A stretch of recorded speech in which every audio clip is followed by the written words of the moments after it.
আসসালামু আলাইকুম, আমি এবি রাফি বলছি। আমাদের দুইজন কৃতি শিক্ষার্থী ওনারা আজকে ভিসা রিসিভ করে আসছেন। অভিনন্দন আপনাদেরকে।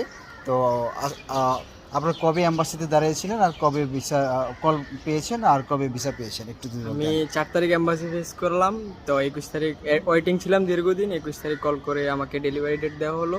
আজকে আলহামদুলিল্লাহ ভিসা রিসিভ করে আসলাম। আচ্ছা, আপনি তো একই সেম। জি, আমি সেম।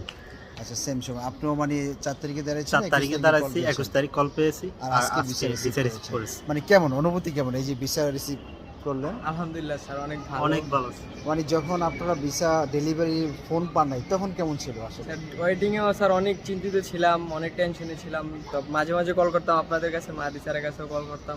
স্যার সবসময় বলতো ইনশাল্লাহ ভিসা ইজ প্রিন্টিং। আচ্ছা আচ্ছা, যাক। প্রিয় শিক্ষার্থী বন্ধুরা, আপনারা জানতে বলেন যে আসলে ওয়েটিং মানেই হচ্ছে যে ভিসা হবে না তা না। ওয়েটিং থেকেও প্রচুর